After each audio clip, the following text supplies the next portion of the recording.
UFC 310 is the last pay-per-view of 2024, and it's a good one. We have a title fight in the main event with a UFC debut that can be a very exciting addition to the roster. We have a co-main event with two undefeated guys that might very well be the future of this sport. My name is Angelo. This is We Want Picks, and I'm going to give you my bets for UFC 310. But before we do that, let's take a look at all of my other bets. The last 13 weeks, or 13 cards, have been quite the ride. I am up 11 of the last 13 events. And if you're new to this space, that seems pretty good. If you're not new to this space, that seems freaking amazing. Up 11 of 13 cards in the most volatile sport to bet on is a wild accomplishment that I am proud of. A 22% ROI through those 13 fight cards. If we zoom in a little bit and look specifically at pay-per-views, the last 5 pay-per-views, I gave you 37% ROI. Pay-per-views, we tend to shine. 7.49 units of net profit over 5 cards this year.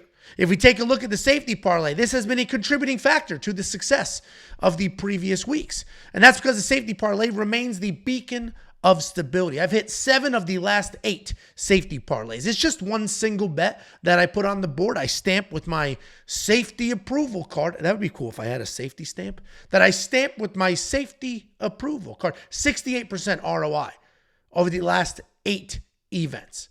These are astonishing numbers. In all seriousness, it is crazy what we've been able to do here. If you do want to unlock all the bets, the picks, the tools, and everything else, it is only $10 for an entire month. WeWantPicks.com. Click Become a Member at the top. And it's not just copy-paste bets. You're also going to get tools. One of those tools is the Prop Hunter. This is a curated set of data specifically designed to help you find prop bets. You're also going to get a tool called the Line Movement Tracker. This is going to give you the opening odds, current odds, win probability, and line movement for every fighter on every card. All of this, a million other things that I didn't mention because when the intros are too long, everybody complain. $10 a month. WeWantPicks.com. Click Become a Member at the top. Quite literally. I'll guarantee you this. It is the greatest value in this space. There's not another service on this planet that comes remotely close. And I can say that with all the confidence in the world. And before I move on to the actual fight card and the picks and the bets, Bet Openly, one of our partners, is giving away $500. There's zero obligation, no weird, sketchy business. It is literally a 100% free pick contest. The only thing you need to do is go to WeWantPicks.com/contest. If you already have a Bet Openly account, great. If you don't, make one. You don't need a credit card. You don't need to make a deposit. Just make the free account and then pick 5 different over or unders on the rounds. And if you are right and you're the sole champion, $500. If I'm right and you're right, and we both got 4 out of 5 or whatever it is, then we split the money. $500 free for grabs. All you need to do is say over or under. You pick your 5 favorite ones. Whoever has the most correct takes home the money. There is a code. You're going to click the link, right? You go to WeWantPicks.com/contest, and we just use the vanity link because the real link has all sorts of letters and numbers nobody's going to remember. WeWantPicks.com/contest. You go there. You're going to see this screen. You see where it says enter code to access, WWP.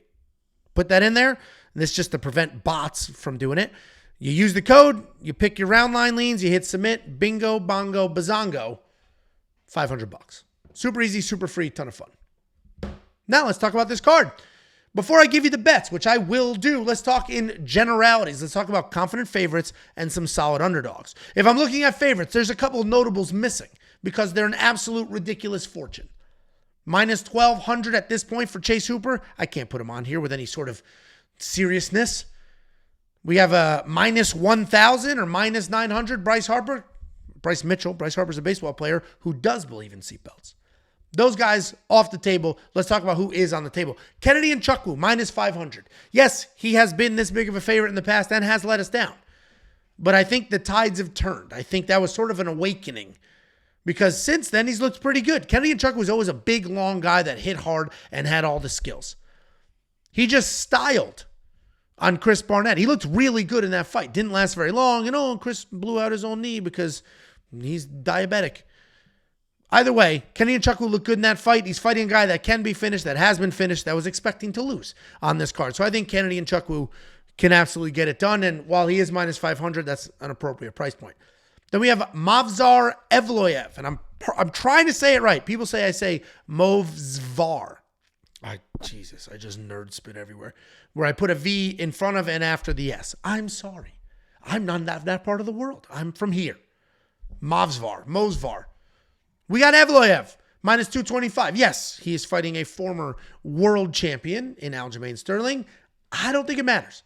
I think he does what he does, which is be a very good striker, then work in the very good wrestling and have unbelievable control. In order for Aljamain Sterling to win this fight, he's going to need to get takedowns. He's not winning off his back. He's going to need to get offensive takedowns. And I don't see him taking down Movsar Evloev. That's just not something that I'd see in the realm of possibility. He was the 135-pound champion, and there was an asterisk next to every single one of those title wins. Now he's moving up to 145, an undefeated beast wrestler with good striking. Not going to happen. Cyril Gane, minus 355. Well, we've seen this fight, right? He already beat Alexander Volkov. This isn't a new fight. We saw it in 2021, and almost nothing has changed since then. It's not like all of a sudden Volkov has turned into a beast wrestler. Or all of a sudden, whoa, look at Volkov's nice footwork. No, Volkov has always been a top 10 heavyweight that can beat most of the people. But what he can't do is beat a very mobile, very light-footed Cyril Gane. Oh, but Angelo, he just beat Sergey Pavlovich, the scariest guy in the division. He did, with a jab. He's not beating Cyril Gane with a jab. He tried the first time.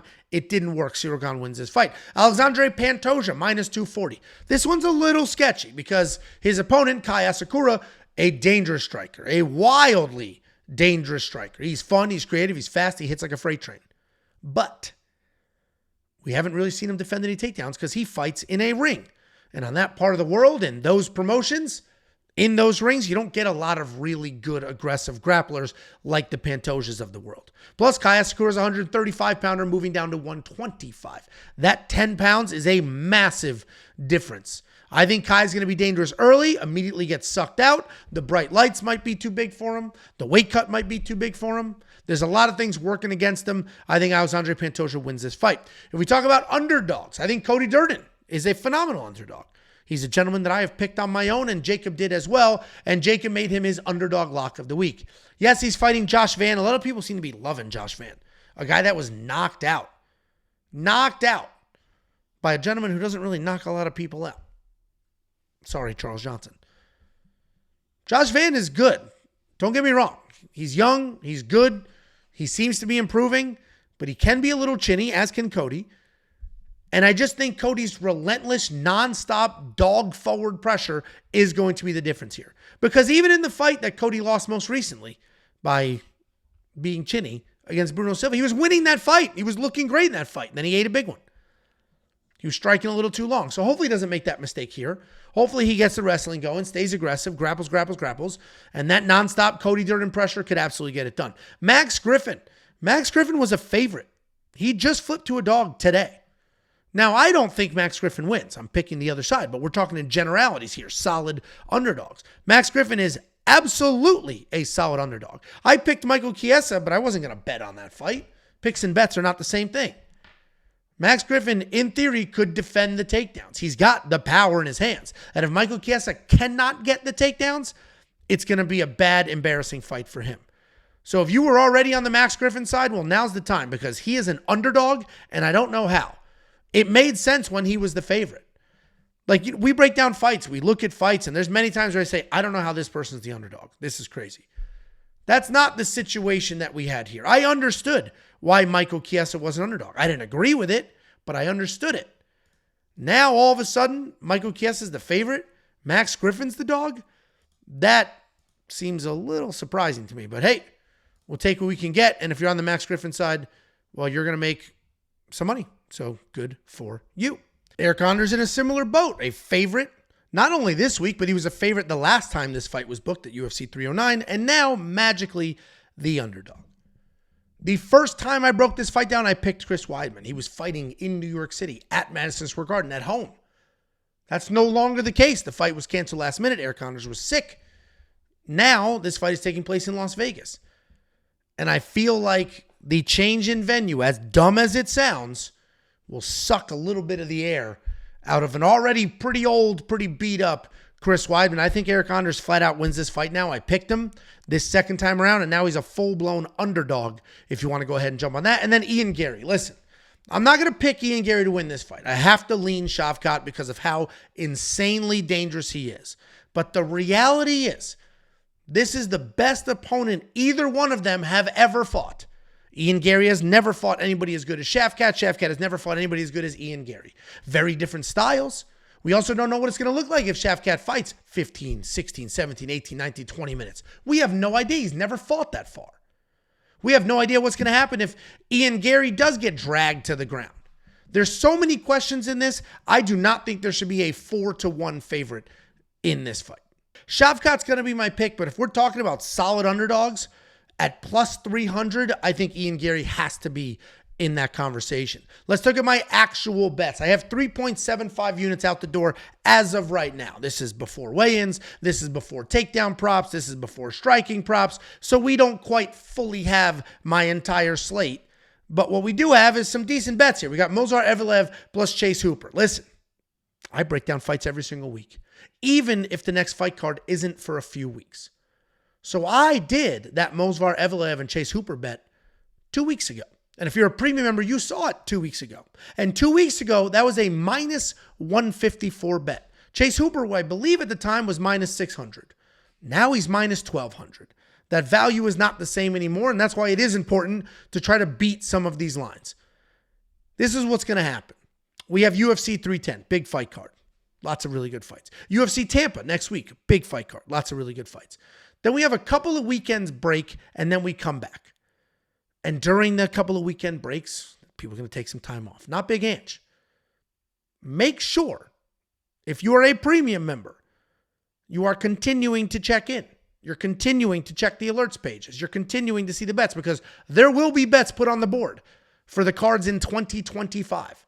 And you don't want to miss out on the line movement like you may miss here. If Chase Hooper wins and if this bet hits, the value difference between weeks ago when it was placed and when I was telling you to premium members versus now, it's a big jump. Straight up pays for membership. So there's your last pitch. Then we got Durden Van over 2.5 rounds. I only put a half a unit on that. This should go to a decision, right? This should be, in my mind, Cody Durden just shooting takedowns, dragging, control, takedown, drag, control, shoot. Josh Van can be a dog himself, so it could be a fun back and forth dogfight. But both these guys are kind of chinny, so I'm going to leave it at a half a unit and just go from there. I was surprised it was minus 120, which is why I placed the bet. If it was minus 200, I actually wouldn't have touched it. But at minus 120, it's like, hey, this is almost even money, and I do think this happens. Eryk Anders win inside the distance, decision, no action. If somebody's going to get finished in that fight, it's going to be Weidman. Eryk Anders, historically, a very durable guy. He's also the younger of the two, the more physical of the two.